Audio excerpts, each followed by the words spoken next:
Vance Money Transfer, how to use. So hey everyone, welcome back to the channel. So let's just directly get onto the topic of this video. So first of all, you'll likely need to sign up for an Aspora account on their website or mobile app, providing the necessary personal and contact information.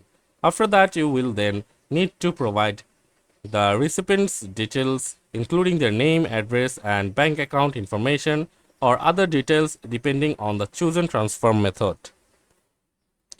And after that, you have to select your preferred payment method, and such as bank transfer or other options offered by Aspora, and you have to then follow the platform's instruction to initiate the money transfer. And you should receive a confirmation of the transfer, and the recipient will be notified then the money is available. So it's recommended to carefully review the specific terms and conditions, fees and exchange rates provided by Aspora before initiating any transactions. So thanks for watching the video. See you on the next one.